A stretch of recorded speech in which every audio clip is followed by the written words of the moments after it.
వస్తుందా 4000 పింఛన్ మరి అప్పుడు ఇస్తా అన్నారు 2000 దిక్కులేవు టైంకు 2000 దిక్కులేవా టైంకు లేవు వచ్చేది నెల అయిపోయే ముందట వస్తాడు ఆఖీరు వచ్చి నెల రేపటి అయితే అయిపోతుంది అని వస్తాడు మళ్ళా వచ్చి ఒక నెల కొట్టేస్తాడు వీడు దొంగను ఉన్నాడు వీడు దొంగను ఉన్నాడు 4000 ఇస్తానన్నాడు మరి అప్పుడు మాటలకు ఆదరికం ఏమున్నది అంతేనా ఇచ్చుడు మాత్రం లేదా ఇచ్చుడు మాత్రం లేదు పైసలు లేవట కానీ ప్రభుత్వం కాడ ముఖ్యమంత్రి దగ్గర అప్పిస్తలేరట దొంగ లెక్క చూస్తారట మరి దొంగ లెక్క చూడరా మరి నువ్వు దొంగ పనులు చేసినప్పుడు దొంగ లెక్కను చూస్తారు నువ్వు ఎందుకు ఒప్పుకున్నావు హామీలన్నీ ఇవన్నీ నువ్వు తప్పుడు వాగ్దానాలు నువ్వు నీకు ఆరమైన కాడికే చేయాలి ఇప్పుడు నేను 10 కిలోలు మోయగలుగుతా 10 కిలోలే నా విషయం అవుతుందా అని అనాలి నేను పళ్ళు ఎత్తుకొని పోతా అంటే ఎడికెళ్ళి మోస్తావా మోస్తానా నేను అది ఏమనుకున్నాడు అంటే నేను ఎక్కడ తిరిగి గెలవాలి అని హామీ ఇచ్చిండు అవుతలేదు ఆరం అవుతలేదు ఇప్పుడు నన్ను గోసుక తినండి అంటున్నాడు పద్ధతి కాదు అది శాతం అయితే లేదు ఆరం అయితే లేదు ఆరం మించకపోయింది 6 నెలలు 3 నెలలు ఉంటాడు ఇస్తాడు అంతే ఉండడు ఇక రాజీనామా పెట్టి ఇంకే 10-15 సంవత్సరాలు వాళ్ళే ఉంటారట ఉండడు అంతే అంటావా 6 నెలలే అది దగ్గరకు వచ్చింది మొత్తం మూతకాడికి వచ్చేసి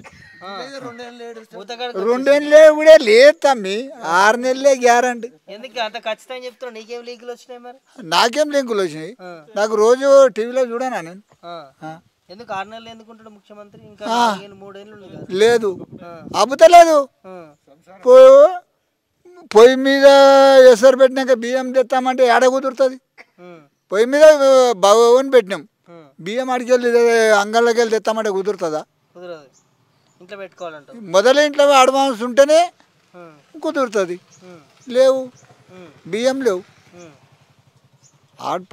చెప్పారు వాళ్ళు అట్లా కానీ పొయ్యి మీద బియ్యం లేవు ఇంట్లో బియ్యం సంచి లేదు అన్ని గెలవనికనే చెప్పుకున్నాడు 18 ఏళ్ళ పోరికి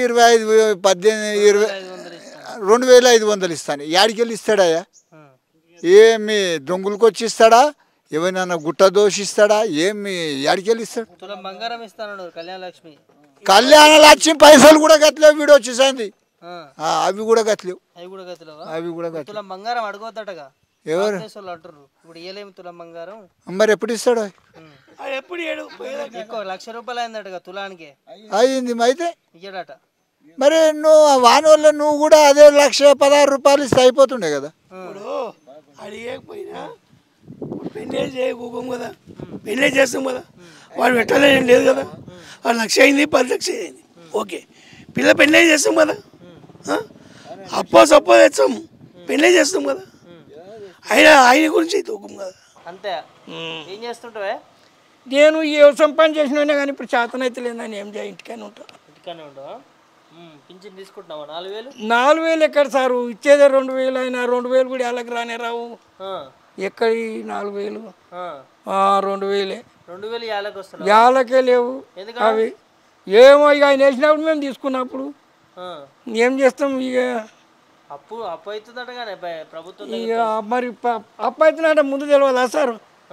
ఏమంటాను వచ్చాడు మరి ఆయన సారు ఏం చేద్దామంటే వచ్చాడు మరి అప్పు అవుతున్నది అంటానంటే మరి ఆ దొడ్డోడో పొట్టోడో చేసిండు వాడు అప్పాయిలే నాగాయలే చేసాడు మరి ఈయన వచ్చింది నాకు అప్పు ఉన్నది నాకు అప్పు దొంగలెక్క చూస్తారట అప్పిస్తలేరట మరి దొంగ లెక్క చూస్తున్నాడంటే మరి మనం మంచిగా నడిచి ఎవరైనా ఇస్తారు మరి మనం నడక మంచుకుంటే అప్పులు ఎందుకు ఇయ్యరు మేము చేస్తలేము ఊళ్ళో సంసారాలు ఇళ్ళ నుండి చేస్తున్నాం సార్ మేము మరి మేము చేస్తున్నాం 10-5 తెచ్చుకుంటున్నాము చేసుకుంటున్నాం ఇస్తున్నాం తెచ్చుకుంటున్నాము మరి అది కూడా కంటే ఇంటి సంసారం లేకని అది కూడా మరి అట్లా చేసుకోవాలి వద్దంటాం సార్ అట్లా చేస్తే ముఖ్యమంత్రి ఎట్లా అంటున్నాడు ఇక ఆయన అంటున్నాడు అంటే ఇక ఆయన కబుతా లేదేమో సార్ మరి ఇక ఏం చేస్తాం మనం అట్లా మాట్లాడవచ్చు మరి మాట్లాడకూడదు సార్ ఇప్పుడు రాజ్యం ఎత్తుకున్నాడు అంతా ఆయన మనం ఇప్పుడు ఆయన కొడుకులు లేక తండ్రి లేక చూడాలి ఇక అటువంటిది ఏది ఇస్తలేడన్నా కానీ మాకు అందుతలేదు అంటున్నారు వాళ్ళు ఇక వాళ్ళకి అందేమో అదేమో సారు వాళ్ళకే తెలియాలి అది. నేనేం చేయాలని చంపుకొని తింటారా అంటున్నాడు ముఖ్యమంత్రి. ఇక చంపుకొని తింటారా అంటే మరి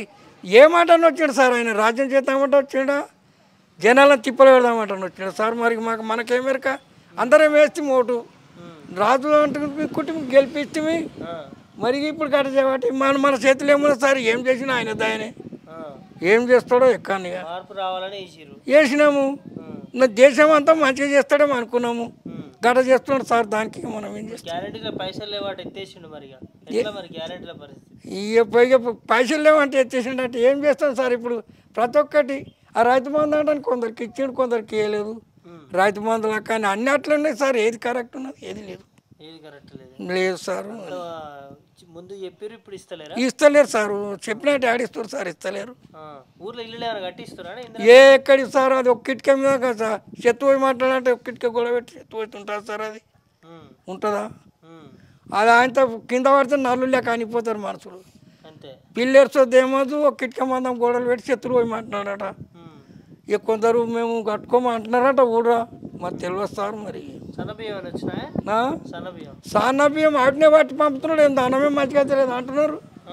ఆ బియ్యాన్ని సన్నా చేస్తున్నాడు అంటున్నారు. మరి ఏమో సానా చేసి పంపుతున్నారు. ఆ అన్నం మంచిగా తెలియదు అంటున్నారు సార్. మరి ఏమో కొందరికి రైతు బంధు చేసిండ, కొందరికి వేయలేదంట.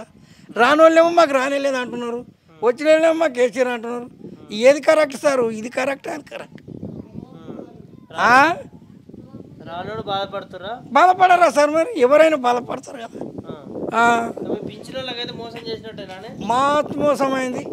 4,000 అట అని చెప్పి అవి ఆయన ఉన్నప్పుడే కొంతమంది వికలాంగా 4,000 చేసిపోయాడు.